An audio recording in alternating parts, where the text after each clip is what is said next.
Thank you. All right, so understanding FAPE and the Andrew F. Supreme Court decision. So first, we're going to real quick review some education advocate responsibilities. We're going to talk about FAPE and how the Andrew decision affected it. And then we're going to talk about how we can apply that to the kids that we serve and our own children and make sure that FAPE is being received with the school. So real quick, I want to remind everyone who meets the definition of parent. So under Kansas special education law, we have 5 different types of people that meet the definition of parent. We have the biological parent, an adoptive parent, a person acting as parent, which is a family member that the child is placed with or living with, a legal guardian, and this is when guardianship is awarded by the court that would remove them that would take them out of DCF custody. So they would no longer be in DCF custody if that guardianship is appointed. And then the 5th one is an officially appointed education advocate. So these are the 5 different types of people that can sign consent for those IEP meetings and actions that need that parental consent signed. Okay, so real quick, this is one of the slides where I'm going to ask you to unmute or put in the chat.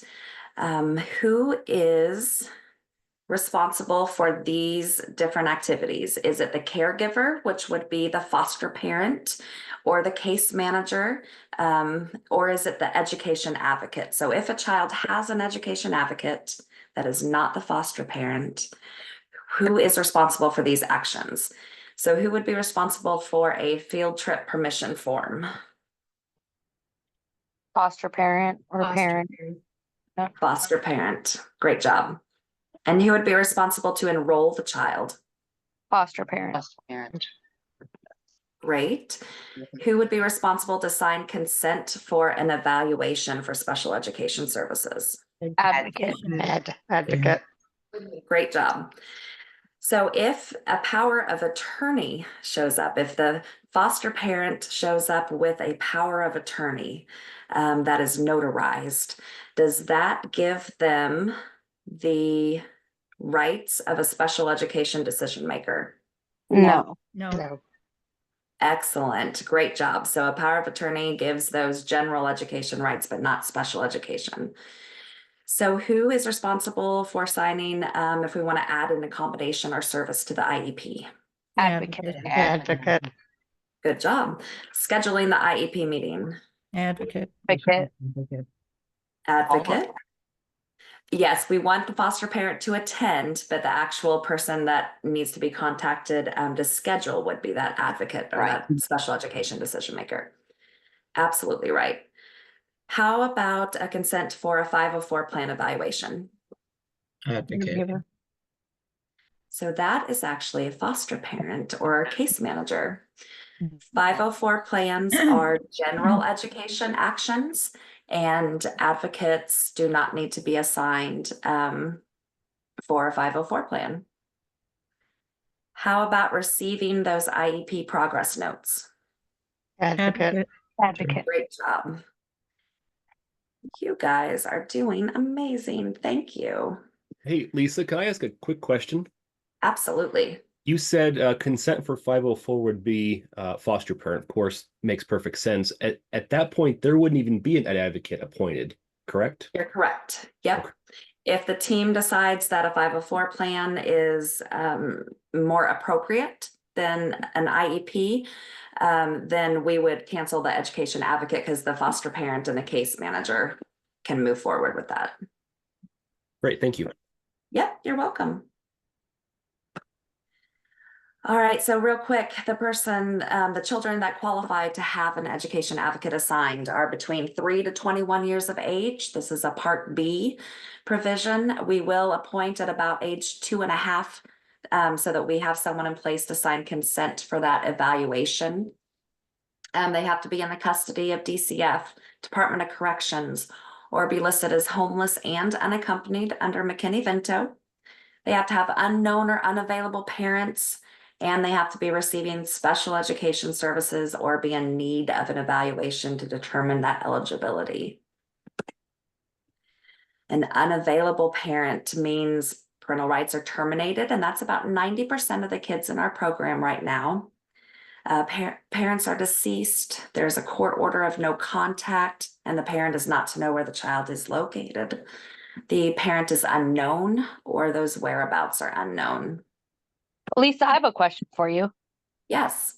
Okay, so I am educational advocate on a couple of kiddos that I received.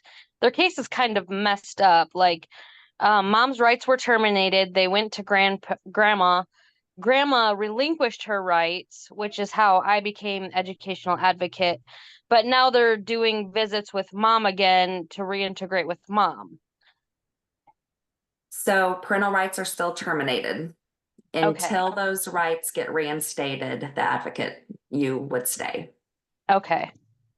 It just feels weird, like having mom, you know, and I absolutely understand. We actually have a couple kids who are placed with bio mom, and their rights are terminated. And so there's an advocate in there as well. And that does get kind of sticky. And, you know, her opinion is absolutely part of that IEP team. But when it comes down to that parental consent, that's all you.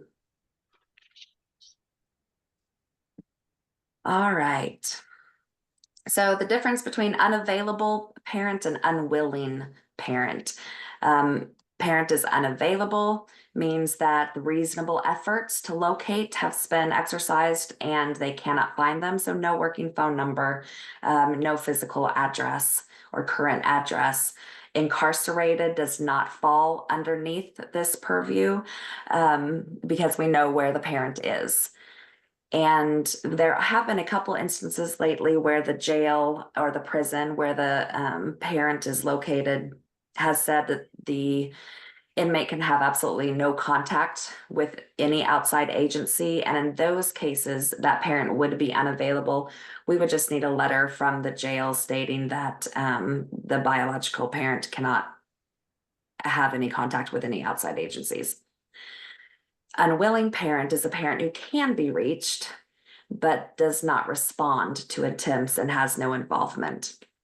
And so this is where we kind of get into those sticky situations where we have to find some out of the box ideas for the school to get the child the help they need. So an appointment is made, we receive a referral from a DCF contractor agency, the school, the CASA, foster parents, anyone can make a referral to us. We're going to process the referral, make sure that child's eligible to have an advocate. We're going to send out emails unless the foster parent is trained. We always want the foster parent to be appointed the advocate if they are trained, since they have that daily contact with the student. And we're going to send out emails saying, hey, we have this kiddo available attending Topeka High School. Would you be willing to serve? If your answer is no, that's absolutely fine. We just really ask that you respond. A quick no or I can't at this time is really nice. And then once you're assigned, we will email an appointment letter. And just a quick reminder that if a child comes into your home and you are a trained advocate, you still have to let us know that they are there and you still have to have that official appointment letter from us. After you're appointed, we ask that you please make first contact with the school. We CC the school principal and the special education director. Sometimes those letters take a while to get down to the person that's actually working with the student's IEP. So when you are assigned, when you receive an email with your letter, we ask that you reach out to the school. Usually the school psychologist is the best person to reach out to. Sometimes when you call the front desk, they are not going to know special education law. They're not going to know what an education advocate is. So sometimes we get school receptionist saying they can't give any information because they're not parent.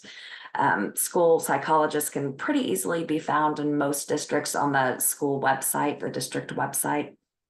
If you have problems finding out who to reach out to, let me know or Lori know, and we can absolutely help you with that. Introduce yourself to the student, the teacher, foster parents if you would like, explain your role. Get some data, request some educational records from the school, their current IEP. Attend those school meetings, stay engaged. Let us know when changes occur, or we've had, especially at the end of summer, a few advocates have called, I can't find my kid moved over the summer, and we're able to pretty quickly find where they are. So any questions you have, that's what we're here for. Big or small, please reach out. Carol does have a quick question. Are they able Yes. to get a copy of the PowerPoint after this presentation? Yes, I will email a copy of this to everyone that attended, and you will receive a certificate of attendance as well. All right, so when to contact us, please let us know if your child moves, especially if you can't find them or you do not know where they are, which is the same as you can't find them. Sorry, I repeated that. We need to make sure that our records are kept up to date. Until an adoption is finalized, that child still needs an advocate. Signing the adoption agreement does not cancel that advocate. Federal law states that when a child reaches the age of majority, they are considered their own educational decision maker unless we receive a journal entry or a court order stating that the child cannot make educational decisions because of their disability. If we receive that, then we will keep an advocate up until they graduate or until the age of 21. All right, so let's talk about FAPE. The most important principle of the Individuals with Disabilities Education Act, that federal law, is the concept of a free, appropriate public education.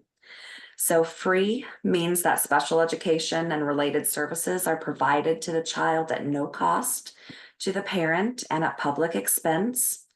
Some children are Medicaid eligible, and the school may bill for those services, but parents are never charged or billed for them. Public means that this is a public school act. Private and parochial schools, unless they receive federal money, are exempt from IDEA. Education means only what the child needs educationally to receive meaningful benefit and make sufficient progress. Your child or the children may have other needs such as medical needs, therapeutic needs, but unless they interfere with the child's learning, they may not be addressed in the school setting. And then appropriate is that tough word, that gray and murky word. What is appropriate will have to be determined by the IEP team, which includes the parent and the advocates. The law says that children should receive meaningful benefit from their educational experience. So FAPE applies to children starting at age 3 when they move over from Tiny K services. It's not just a K through 12 mandate, but a 3 to 21-year-old mandate. Those children who turn 3 during the summer will most likely begin receiving those educational services on that first day of school. FAPE also applies to students with disabilities who have been suspended or expelled from school beyond 10 school days. If you remember back to your training, we talk about that 11th magical day when FAPE starts becoming active again.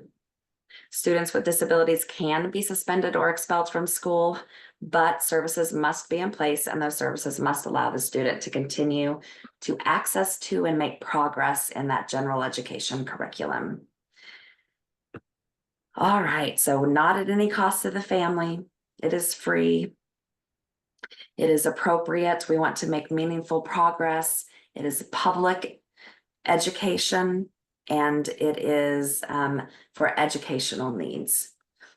Oh, sorry, guys. All right, so the NJF Supreme Court decision was a landmark ruling in 2017 that redefined that decision of FAPE. And this wasn't that long ago, guys. So FAPE, that standard that constitutes an appropriate education for students with disabilities. The court ruled that schools must provide an education that is reasonably calculated to enable a child to make progress appropriate in light of the child's circumstances. And this decision really raised the bar for educational expectations under IDEA. The case centers around Andrew F., who they called Drew, who was a child with autism, whose parents believed his IEP was not providing the educational benefit that he needed.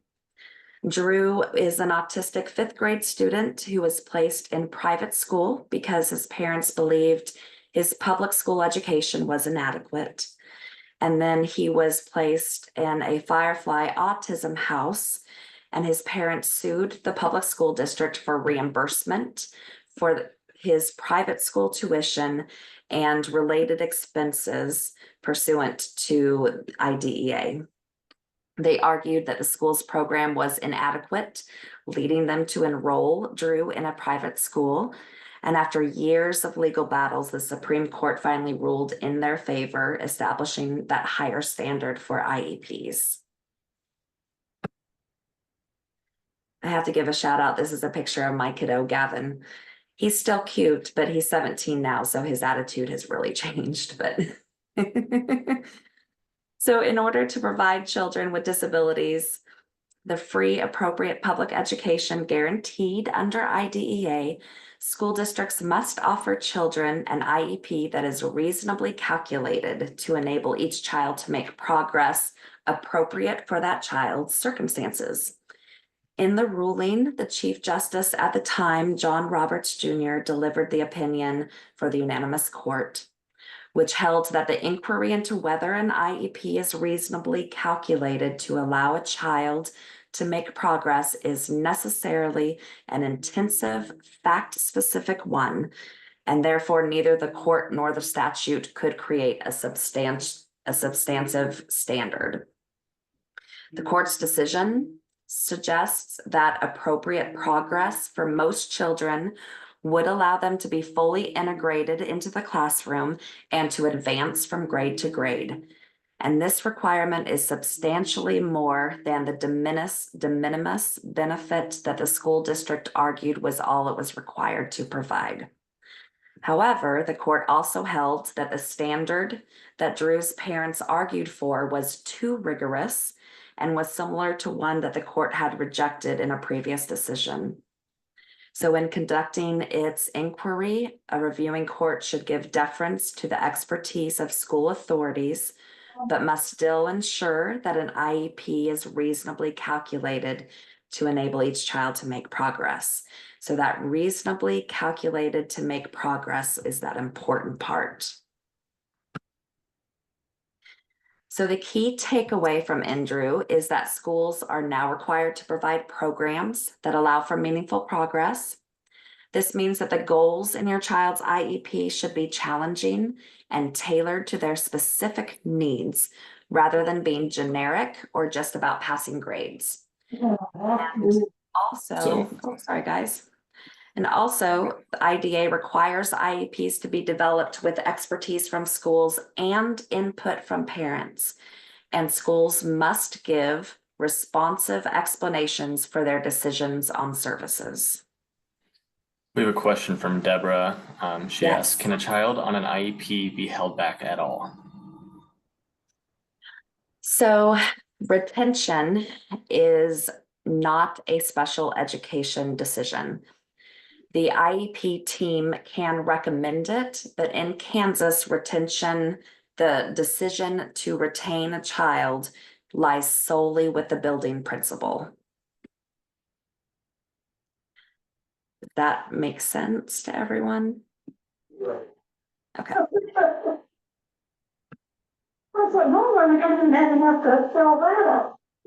All right, so following the Andrew decision, FAPE now requires more than just providing access to education.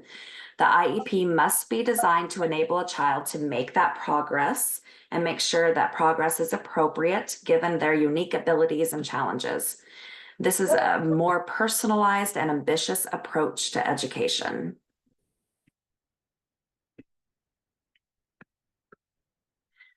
Progress must be appropriate in light of the child's circumstances. So this means that IEP goals should be set based on a huge understanding of the child's strengths, needs, and potential.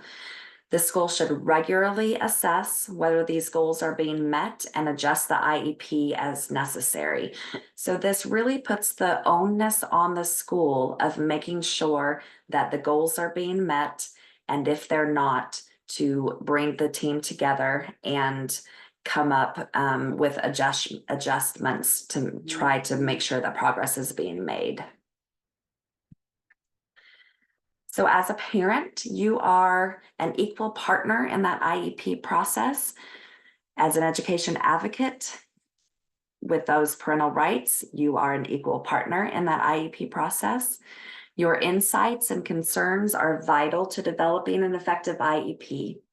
Sometimes as education advocates, when we're advocating for kids that are not in our own home, this is one of the reasons why it's so important to have those foster parents and case managers at that IEP meeting also. Don't hesitate to speak up if you believe the goals are not ambitious enough, or if you have suggestions for improving the plan. It is important to regularly review the child's IEP to ensure it remains both relevant and effective. Look at whether the goals are aligned with the child's needs and whether they are truly challenging. If you feel the IEP isn't meeting these standards, you have the right to request a meeting at any time to discuss changes. So those ambitious IEP goals, they are key to ensuring your child's educational growth. These goals should push the student to achieve their full potential while being both realistic and achievable. We want to work with the IEP team to set goals that are specific, measurable, and tailored to the student's unique abilities. Monitoring the child's progress is essential. We talk a lot about making sure that you are receiving those progress notes. You should receive regular updates from the school and have access to data showing how your child is progressing toward their IEP goals. If progress is not being made, the IEP needs to be reviewed and adjusted. So in Kansas, we mainly have the IEP progress reports sent out with the end of quarter grades, the students' grade progress reports. A lot of times, if you're not the foster parent, these might go home in a backpack with the grade progress reports. For my kiddos, I look at the district website. I have it marked on my calendar when the end of quarters are. And if I don't receive those progress notes, I start sending emails saying, hey, I just wanted to make sure that you knew that had my contact information, and ask if you could please send me those progress reports. We want to make sure that the progress reporting matches the goal. So if the goal is that Gavin is going to read 80 words per minute with 3 errors, with less than 3 errors, then the progress report needs to tell how many words per minute he's reading and how many errors. I've received progress reports on my own son that just says he has a B in class. Well, that's great, but that doesn't tell me what that progress is towards that specific goal.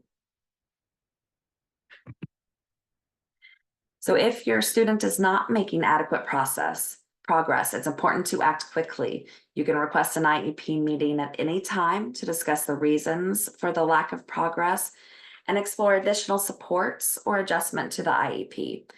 Remember, the goal is meaningful progress, not just moving through the system. So, would requesting a a teacher change due to not meeting IEP goals and stuff. Like this teacher, like it basically all around fails this child, and the school refuses to put the child in a different IEP room or a special education teacher. I mean, is that required or is that not required for them to put him in a different room, or? It is not required. The only thing that is required is for them to make sure that he is progressing. So the way they go about doing that is there's nothing set in stone that talks about how that happens. If it were my child, I would be calling a meeting. I would be asking if it has gone on for a very long time, I would be asking for more progress notes being sent out, whether that's once a week, twice a month, to monitor that progress is starting to be made. And if progress isn't being made after all that is done, there's always the procedural safeguards that you have, filing a formal complaint and mediation.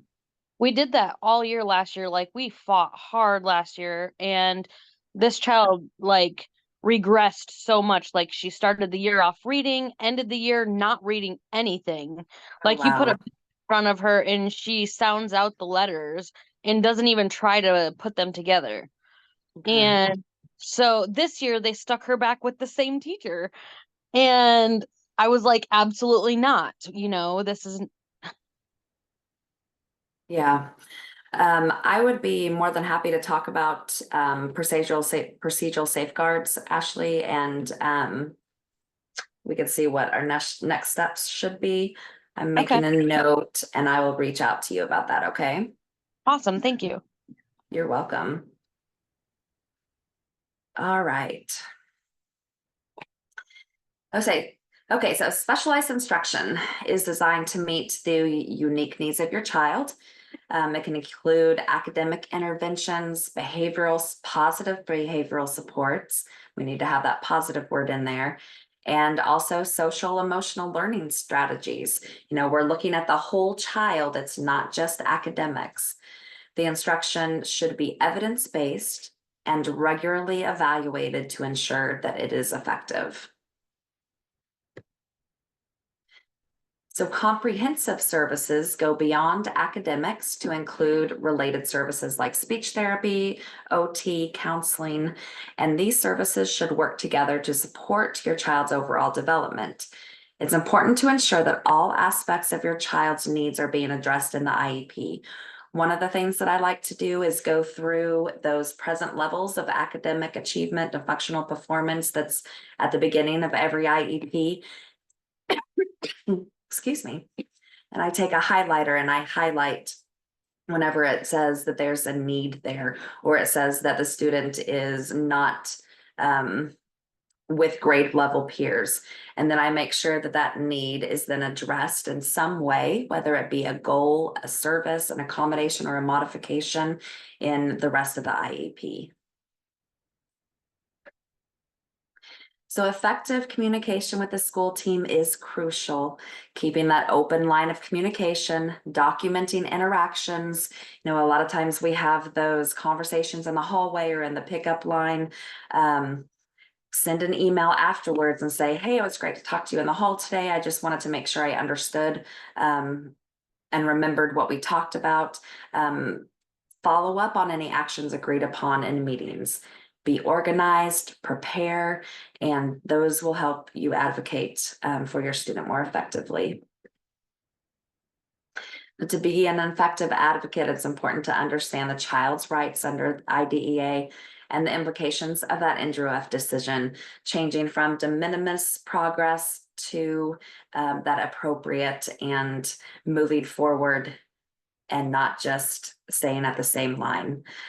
Be informed, ask questions, don't be afraid to push for what your child needs. Remember, you are your child's strongest advocate. So there may be times when you need additional support. That's what we're here for. You can also reach out to case team to get some additional background, or if there is any outside evaluations done. You can consult with the special education director. Don't be afraid to move up that chain of command if the school is not listening to you. So start adding in the special services director or the special education director to emails, or invite them to meeting.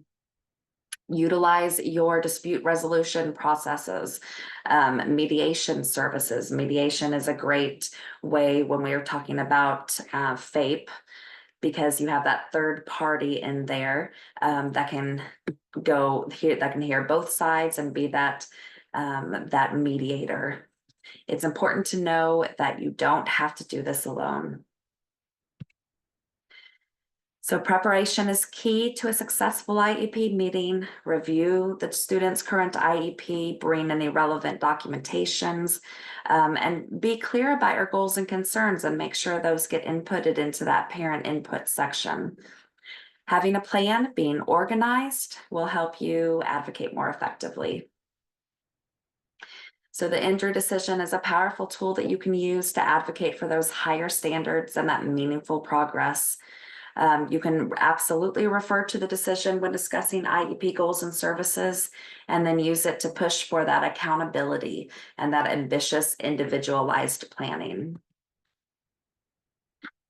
When you moving forward, we want to talk about goals being ambitious when they are being made in those IEP meetings. We want to make sure that we are receiving progress notes and reviewing them. And if their progress is not being made, we want to make sure to call an IEP meeting. We do have some great advocacy talking points that came out of the NDRU-F decision, and I will attach these to the email that I'll send out with the PowerPoint and the certificate of attendance. This is an example of first one. The services in the IEP must help your child meet grade level standards or the standards where they currently are to try to move up to the grade level standards, because that's the goal. The goal is to get them up to grade level, right? So reaching grade level is the expectation. Kids with significant cognitive disabilities may need alternate academic standards. But for the most part, we want our kids to reach those grade level standards. And then it talks about the legal authority, the wording in the decision. And then it gives an area for you to put areas where your child is below grade level and why you think the IEP won't help your child, as written, won't help your child reach the grade level. We have a question from Marilyn. She Yes. asks, how do you advocate when you believe the goal is not ambitious enough? So I believe that these talking points will really help with that. Just writing down why you feel that the goal will not help them meet grade level can help you talk to the team and make a decision on what needs to change. And ask questions. Say, how do you support this goal in meeting those grade level standards? Because there's usually a grade level standard or a KSDE standard that's listed with the goal.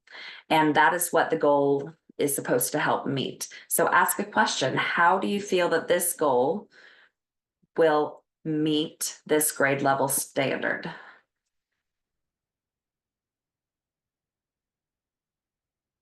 All right. Do we have any questions?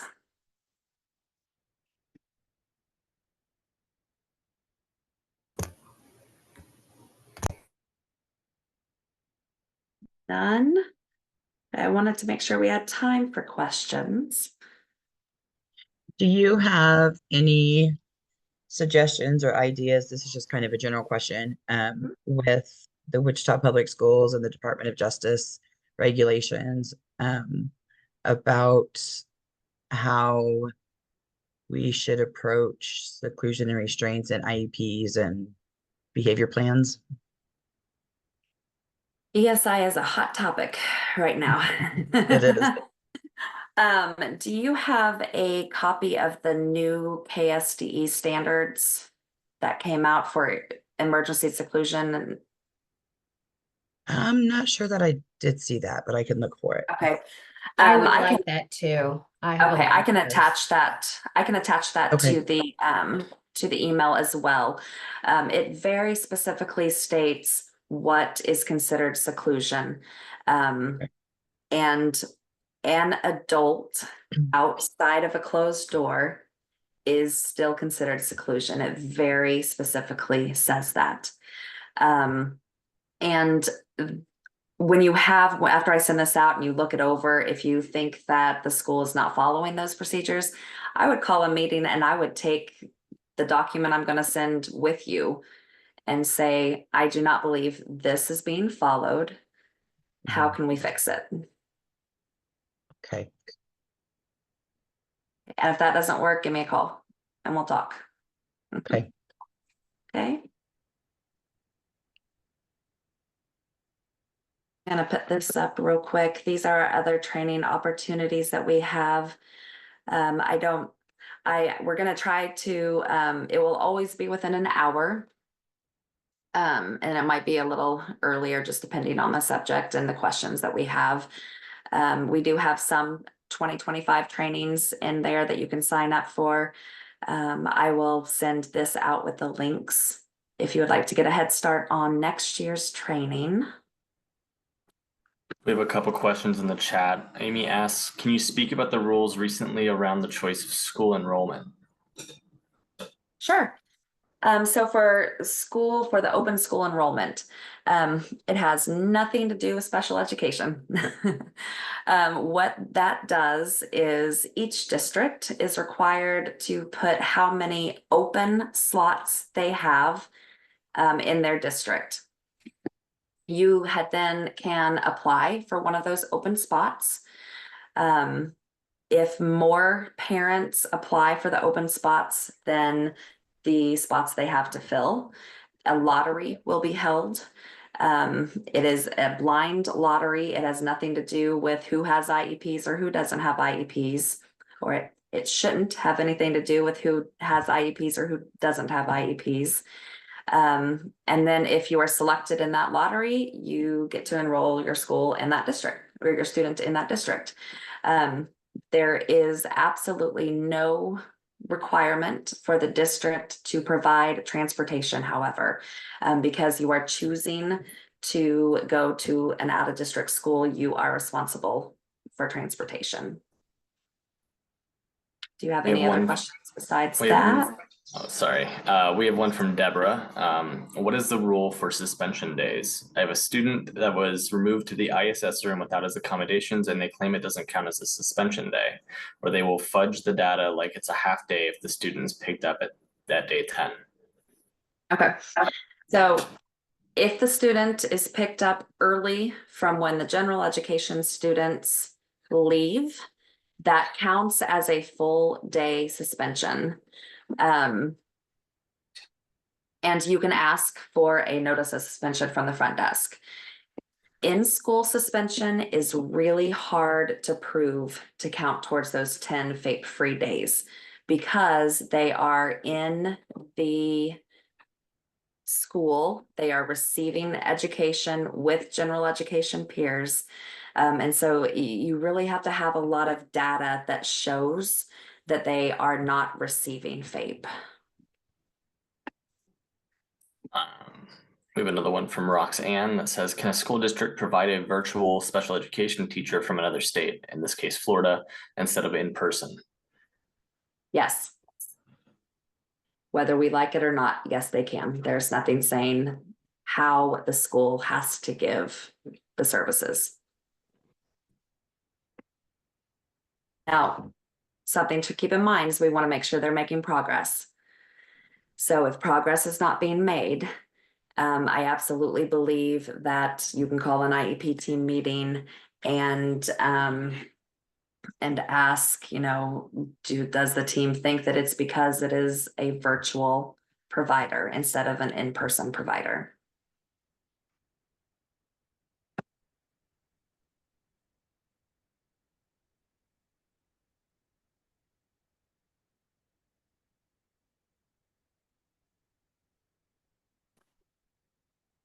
All right, do we have any other questions?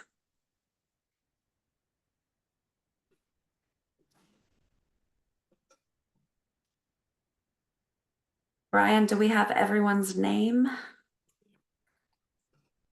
Perfect. Okay, so I'm going to send out this afternoon a copy of the PowerPoint, your certificate of attendance. I will put in the ASI guidance and the Andrew talking points. And if you guys have any questions or concerns, please feel free to email me, Lori, Brian. We're here and our job is to support you, and you guys are amazing. All right, we're gonna let you get back to lunch. Thank you. Thank you. Thank you. Thank you, everyone. Thank Thank you. you. Thank you. Thank you. You're welcome.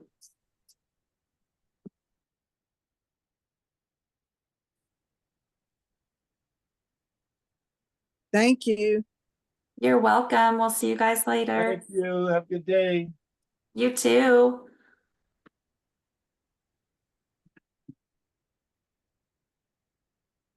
We got you, Irma.